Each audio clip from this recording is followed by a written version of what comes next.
الله الرحمن الرحيم. أولا السلام عليكم ورحمة الله تعالى وبركاته. maanta waxaan ka hadli doonaa su-aasha na hortaala oo ah how does can I be understand the tenses oo ah sideen aniga ku fahmi karaa teenisyada. Ile teenisyada dadka qaarna waxay ku fahmaan waqti yar ama short time, qaarna waxay ku fahmaan waqti dheer ama long time ay ku fahmaan. Markaad gabi ahaan teenisyadu horta qaarna way fudud yihiin qaarna way adag yihiin. Yay u fudud yihiin yayna u adag yihiin, balse intaasi aan u gudagelin, fadlan janaalku waa janaal cusub. Haddii uu yahay markii koowaad ee aad daawato janaalkani, fadlan adigoo raalli ah subscribe, share, like intaba dhag noogu sii si aad u hesho casharo grammar, teenisyo intuba oo adiga ku xiisi geliya. Anaga baqiilin dhag ku sii, sharena ku qabo si asxaabta kale ay u gaarto ayagana wax u fahmaan faa'iidooyin ay ka qaataan. Okay, marka teenisyadu waxaan dhahnay qaarna way fudud yihiin qaarna way adag yihiin. Teenisyadu yay u fudud yihiin yayna u adag yihiin aan rabnaa inaan sheegno.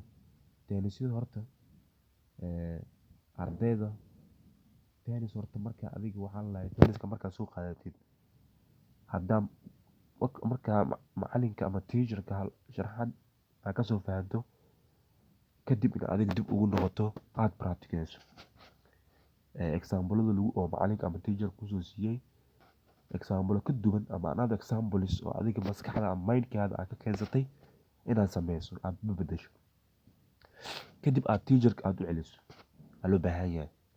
Ilaa waxa adiga dadaal dheeraad ah ku sameyso waxay helaysaa advantage helaysaa, balse haddii waxaan adiga dadaal ah ku sameynin ma helaysid wax advantage ah. Marka teenisyadu qaarna way fudud yihiin qaarna way adag yihiin. Marka haddaa adiga dadaasho kulli way kuu fududaanayaan, balse haddii adiga aad u practiceynin, aad waqti iyo juhdi aad ku bixin, aad ku dadaalin, aad practiceynin, waxay noqonayaan kuwa kugu adkaada. Ilaa 12 teenisba kugu adkaanayaan. Balse haddii adiga markasta aad waqti ku bixisid, aad ku dadaashid, aadna practiceysid, waxay noqonayaan kuwa kugu fududaada. 12 teenis way kuu fududaanayaan. Marka teenis kasta wuxuu leeyahay formula oo ku shaqeeyo. Marka teenisyada badanaa waxaa laga xifdiyaa waxay tahay formula. Waxaa fahanteen teeniska magacuu yahay, wuxuu ka hadlayo, qeexitaankiisa af Soomaali soo fahmi kartaa. Teeniskan saasaa la wuxuu ka hadlaa waqtigaas xilligaas falkaas xilligaas oo dhaca, qaacidadiisu waa intaas. Haddii marba intaas aad fahansan tahay, teenisku waa fahmi kartaa. Haddii teenis lagu keeno oo lagu dhaho teenis hebel u bedel, waa u bedeli kartaa ilaa fahansan tahay. Balse ardayda badanaa waxay ku wareeraan waxay tahay markii loo keeno Soomaali oo la dhaho u bedel teenis English. Soomaali lagu keena luqadan ama soo hadalkaani teeniska u yahay u bedel, soo English u bedel ay ku wareeraan ardayga.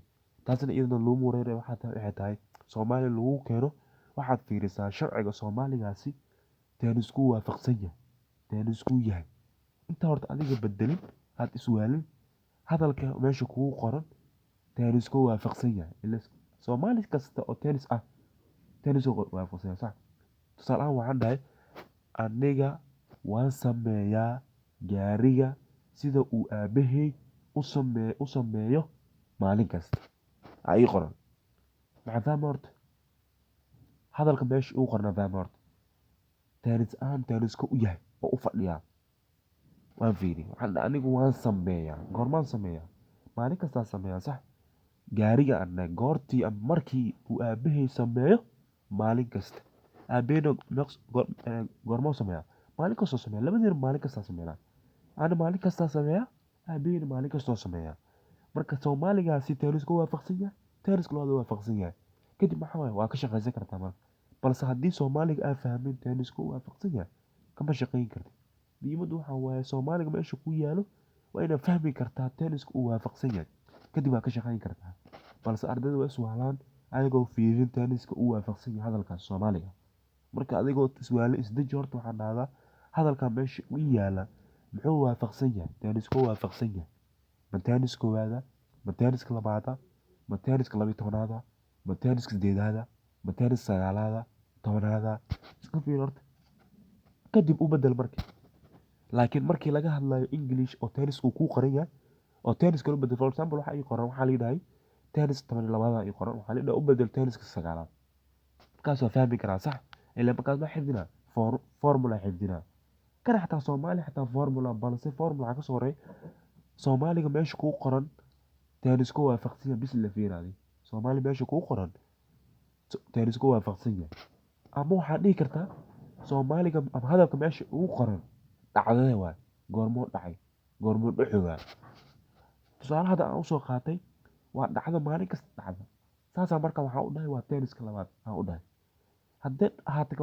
dhacdo dhacday haddii aad kor waxay noqon kartaa mid bay noqon kartaa waxay laba noqon kartaa laakiin mid aniga soo marnay ah tenniska saddexaad ay noqon kartaa sax marka Soomaali hadii lagu keeno hadalka meesha kugu qoran aad fiirinaysaa tennisku waafaqsan yahay hadalka fiirina bis dhacdada goorma dhacday ma dhacdo hada dhicayso miya dhacdo maalin kasta dhacda miya dhacdo miya dhacdo dhici doonta miya iska fiirad markaa fiirisid oo ka bacdi aad xaqiijisid u guda gal marka shaqada Englishka tennisku iyo u bedel marka waxa waaye tenniska ina formula xifdisid midda kale inaad samaysid practice tenniska aad practicesid practice tenniska waxa ku sameynay waa practice waa la practice tenniska hadaa practice wax walba adiga aad practice tennis kaliya ma wax kasta adiga aad baranaysid waxa waaye inaad practice waxa waqti iyo juhdi ku bixisid aad ku practicesid waad helaysaa marka tennisyada waxa waaye inaad markasta practicesid haddii teacherka uu ku siiyo example adiga bedel example kale ku bedel haddii maanta teacherka isoo baray oo example ah ugu soo qaatay she is cooking the dinner I am taking the car haddii example ugu soo qaatay